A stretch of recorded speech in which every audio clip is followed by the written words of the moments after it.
Okay guys, so there you have it. No more gap. Everything is smooth as can be.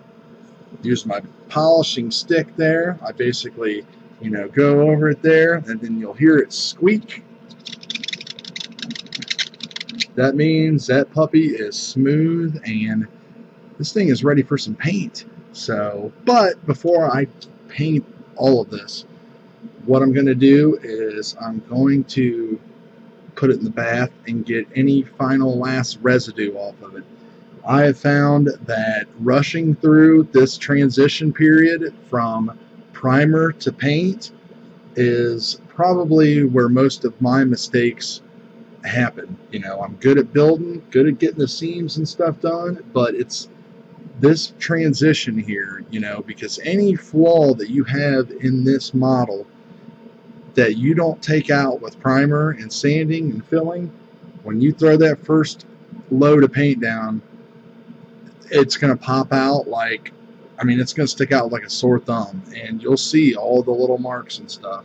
And at that point, it's kind of like, man, do you just keep pushing on, or do you dump the thing in solvents of some kind, depending upon what paint you used, and strip it all down and start over, like I did on this when I sealed it and it turned yellow.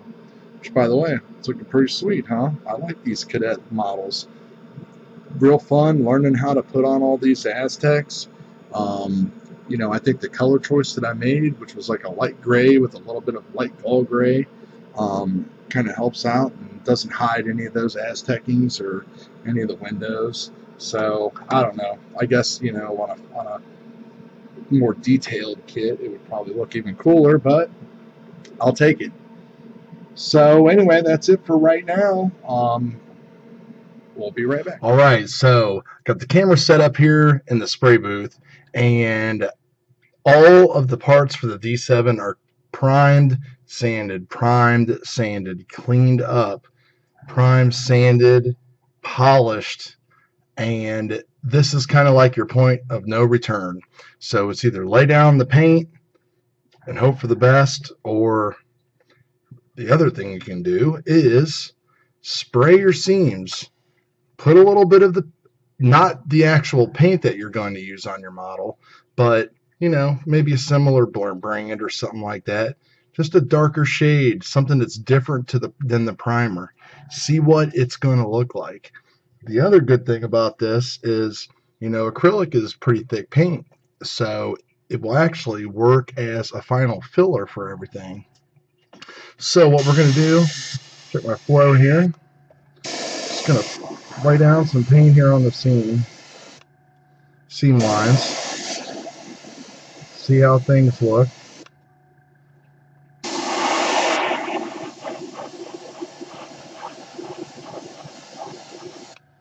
Doesn't take much. Whoops. Horrible camera person, too. So, here we go. Let's take a look.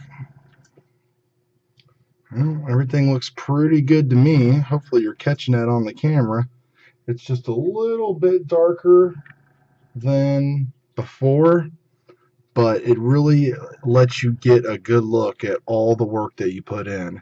So basically, after looking at that, I can pretty much guarantee at this point that I'm ready for paint, and I'm not going to have any more seam lines.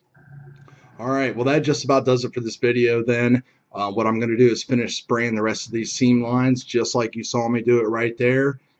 And hopefully the next time you see me, we'll be ready to put down some paint on the old D7. So until then, thanks for all the support, guys.